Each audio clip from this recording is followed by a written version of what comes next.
really think state parks are our favorite. Yes. It's actually kind of rare for us to come across a private campground that we love. Yeah, at this point, when we are looking to go to a new area, I first look for state parks. Yeah. They tend to be a little bit cheaper. I mean, they're subsidized by tax dollars, but they're kept up and just beautiful. Yeah. After 10 years of homeschooling, school was becoming a drag. We want our kids to embrace the lifelong adventure of learning. So we decided to sell our comfortable suburban home and make the world our classroom. Joe, Trisha, Hannah, Sarah, Gideon, Izzy, and Penny Dog. We are doing life deliberately. If you saw last week's video, then you know that we had to kind of bounce around to a bunch of different campgrounds because we had difficulty finding places to stay in Florida. So we ended last week's video talking about Santos Trailhead Campground, and this week we make our way to Destin, Florida. Destin. We heard so many good things about Destin. I think the first time I heard about Destin was from Keep Your Daydream, Mark and Trish, and the white sand beaches. We were so excited to get to Destin. Yes, but before we got to Destin, we had to make the trek from the Ocala area to the Destin area, and that forced us to cross the path of Hurricane Michael's damage. And we really wanted to show you how months later, just the devastation from that particular hurricane, we were really floored. So that the Hurricane Michael, that took place in the fall, right? I think October. It was October of 2018. And that hit the panhandle of Florida. And so we're driving along the interstate, and all of a sudden, trees are just downed everywhere, just like leveled, like snapped off, uprooted. It was the largest disaster I've ever seen. Yeah, the scope of it was just really devastating. And if you can imagine, like, taking a box of toothpicks and just kind of snapping them in half, that's kind of what the forests look like. Being from the Midwest, you know, we see tornadoes once in a while, right? Right. But the path of a tornado, at least in the Midwest, it might be a block or a neighborhood. I mean, this went on for miles and miles. Just wow, the devastation of that hurricane is just amazing. Yeah, and the biggest disaster right on the coast was right around Mexico Beach and Panama City. So the biggest area of devastation, which we did not actually see this, it was Panama City and Mexico Beach. Everybody was saying houses there, businesses, hotels were just leveled. And this was several months ago, and they're still rebuilding. So the devastation was just wow. So anyway, that was really fascinating. But we got into Destin late afternoon. Henderson Beach State Park in Destin. And we pulled in late afternoon. We crossed was it a bayou? A bayou, big bridge. And we got into the park. We set up. And right away, we were just awed at how beautiful these slots were. They're private, just greenery everywhere. It was a really nice state park, but there was a boardwalk that you could take to the beach. So we really quickly tried to set up. It was like that golden hour, right? The sun was going to be setting soon. So we could make it out to the beach, and we just had a great time as a family.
That was a good memory because we're Yeah. watching the sunset, right? And the first time we've seen the white sand on the panhandle of Florida. And it was just gorgeous. It was beautiful. And so we were only at Henderson Beach in Destin, what? 2 or 3 nights. 2 or 3 nights, that's it. But I made a mental note that this is one of the campgrounds and areas that I would love to come back to. Like, come for a week, come for 2 weeks, but it's really hard to get into that state park, hence we're only there for 2 or 3 nights. But totally would go back. Right. I think at this point we have stayed in about 30, 35 different campgrounds, and Henderson Beach I think would be in our top 5. Oh yeah, yeah. It was just gorgeous.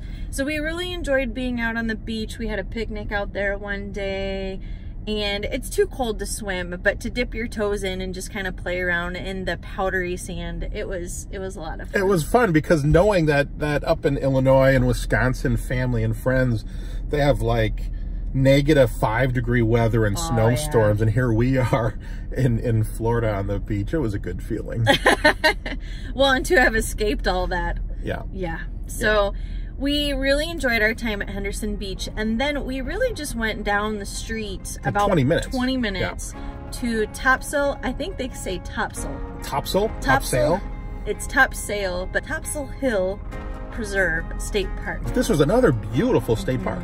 It's a really big, sizable RV campground. There's even cabins that you can rent. Oh, that's right. We were talking about maybe in the future coming back and having family rent a cabin, because apparently not everybody has an RV. I'm learning. What is this thing?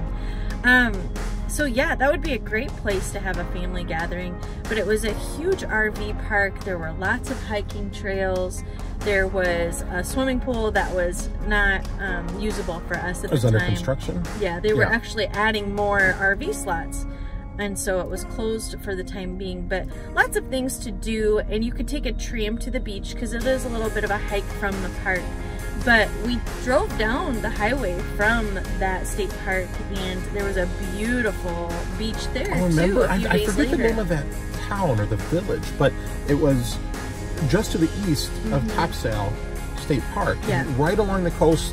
Nice drive, a lot of vacation rental homes. And again, I thought, boy, this would be great to do a vacation rental here, because it's kind of like a hidden gem, right? It's not a real big tourist area, but just a little bit down there's shops and restaurants, and you can park really close to the beach. So it was free public beach access, and so we just went out there after church one day, and we weren't there for terribly long, but again, just beautiful, and would love to spend more time there. Yeah.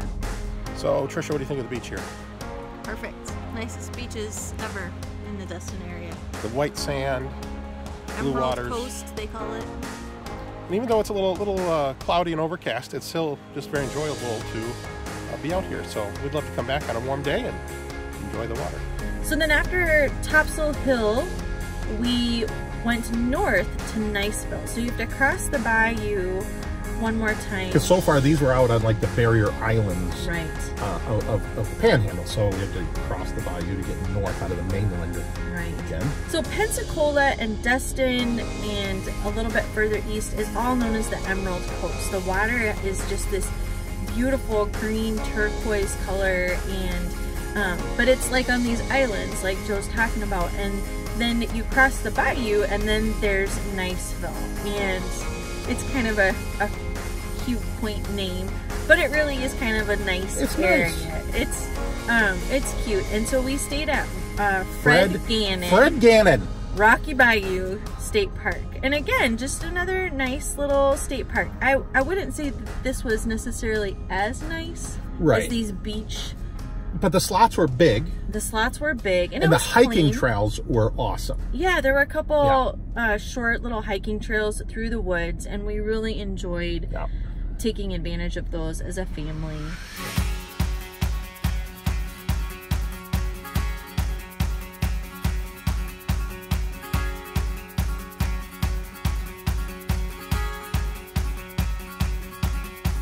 The nature trail so far has been very good. I mean, we've seen Smurfs. Yeah, the green Smurfs.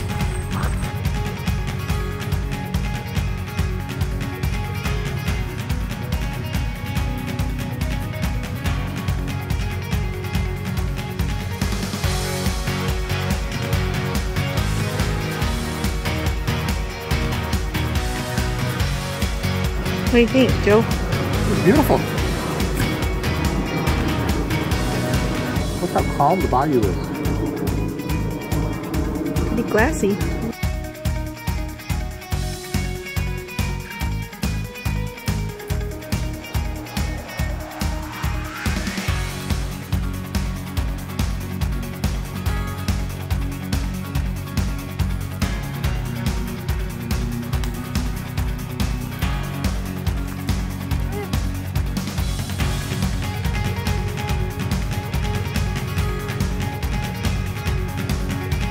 All of us are just hiking, and all of a sudden, Mom lets Penny off the leash, and Penny runs for it. She comes back. She's here. We lost Penny. So hopefully she's at the end, but we really don't know. Or she's barefoot. We're all spread out too, so she could be up at the very front with Hannah. We just don't know. So technically, you're not supposed to let your dogs off the leash. She was pulling so hard, I just thought, I'll let her off for a little while. She like went forward and she came back a couple times. Yep. But she didn't come back this time. We were calling her name and Gideon, Hannah, and Izzy are up in the front, and we're staying back to try to find Penny. But so hopefully we'll find her. Look who we found. so what happened was Penny was pulling on Mom, and this is really not comfortable. So Mom reached out for Penny. She ran and ran and ran Until she got up to Hannah. Hannah wanted to get And all of these state parks, they have markers indicating wildlife and vegetation. And so it's just great to kind of learn about what's in the area through these hikes at these state parks. Right. So we just had a great time at these little state parks. I really think state parks are our favorite. Yes. It's actually kind of rare for us to come across a private campground that we love. Yeah, at this point, when we are looking to go to a new area, I first look for state parks. They tend to be a little bit cheaper. I mean, they're subsidized by tax dollars, but they're kept up and just beautiful. Yeah, there's usually great hiking and biking. And you're not packed in like sardines so close to your neighbors. Right, you've got a little some bit more space. Yes, which we really appreciate. So while we were in Destin and Niceville, we got the news that a good friend of ours was nearing the end of her life. She had been battling cancer for less than a year. Yeah, maybe 8 or 9 months, and things just quickly took a turn for the worse. And nobody wants to get that kind of news. Yeah. But we were thankful that because we've chosen this lifestyle, really, it was pretty easy for us to pack up our home and go. And so we quickly made the decision that we would cancel our reservations at the next place, and we would take the week and drive back north to Wisconsin. And so we just kind of quickly packed up and went. And so next week we'll tell you about our time going north. So we had a really good couple weeks here of being able to get some work done, to get caught up on school. We had some really great interactions with people in Destin and Niceville. Where So Trisha discovered a brand new way to get me to put on jeans and a shirt and get dressed and get cleaned up. She invited friends over again. So Trisha and the kids were at Starbucks this morning. They were doing schoolwork, and they met this couple, a husband and a wife. we started talking about homeschooling, and I told her that I had a YouTube channel and that I talk about homeschool curriculums and those sorts of things. And so I think they're almost here. And so yeah, we struck up a conversation about road schooling, and I was telling her a little bit about what we're doing, and she was sharing that she has some fears about road schooling and RVing full-time, and so we were able to kind of talk through those a little bit. And so I just thought, hey, why not come and see what it looks like to RV full-time? So that's why they're coming over for a field trip. So what's her name? LaToya, and his name is Jake. LaToya and Jake. And they have kids? They have 4 kids, 10, 8, 4, and 2. All right, so maybe we will influence a family to join us in our craziness of full-time RVing. Really what we said. Yeah. But we just tried to give them an honest look at what it's like. And so that was fun to be able to connect with people in that way.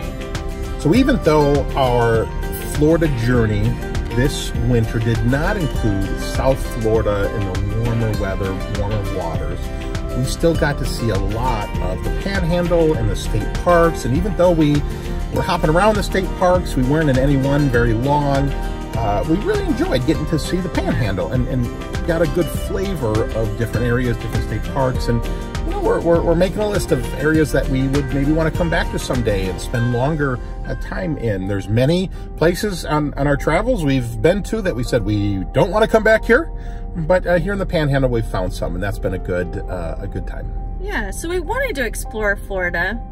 It didn't work out the way we thought it would, but we did get to explore Florida, and so we're thankful for these weeks of being able to kind of be in the Panhandle and North Central Florida. So we look forward to kind of sharing our journey northward next time.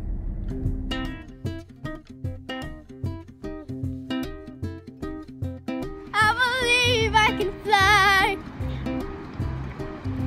I am a sad human being. Hi. Hey. She's hey. Hey. Hey. Hey. Hey. Hey. Hey. Hey. Ooh. I do. Hey. Ooh. I do. Boy, you got me helpless.